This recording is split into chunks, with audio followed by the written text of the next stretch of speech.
আসসালামু আলাইকুম everyone. Happy food journey থেকে সবাইকে স্বাগত জানাচ্ছি। আজ আমি আপনাদের দেখাবো চাল কুমড়ার একটি আইটেম, সেটা হচ্ছে সর্ষে চাল কুমড়ার বড়া। এটা খেতে অসম্ভব মজার। তো চলুন এবার শুরু করা যাক। প্রথমে সরিষাটাকে 1 ঘন্টা ভিজিয়ে রাখবো।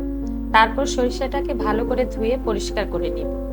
তারপর এতে দিয়ে দিব 2টা কাঁচামরিচ, 2টো শুকনো মরিচ ও একটি বড় পেঁয়াজ 4 টুকরো করে দিয়ে তারপর এতে স্বাদ মতো লবণ দিয়ে এগুলোকে পাটায় পিষে নিব।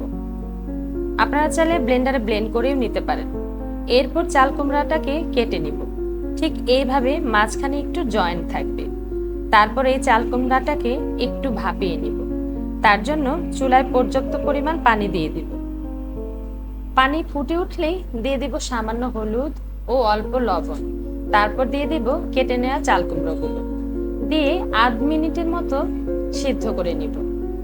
তারপর একটি ছাঁকনিতে ঢেলে পানি দিয়ে ধুয়ে নিব।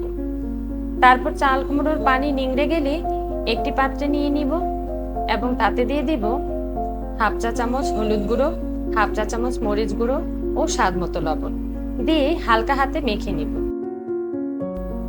তারপর এতে বেটে নেওয়া সরিষার পুর এভাবে দিয়ে সবগুলো ভরে নিব।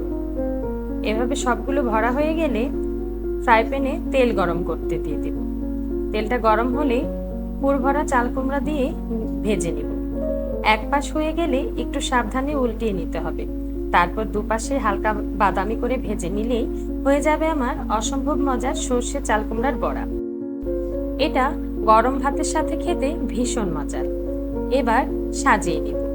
দেখুন কি সুন্দর লাগছে, খেতেও কিন্তু ভীষণ মজার। আশা করছি সকলের কাছে আমার এই রেসিপিটি ভালো লেগেছে। ভালো লেগে থাকলে লাইক, কমেন্ট, শেয়ার করবেন এবং সাবস্ক্রাইব করে আমার পাশে থাকবেন। আজকের মতো এখানেই বিদায় নিচ্ছি। সবাই ভালো থাকবেন, সুস্থ থাকবেন। আল্লাহ হাফেজ।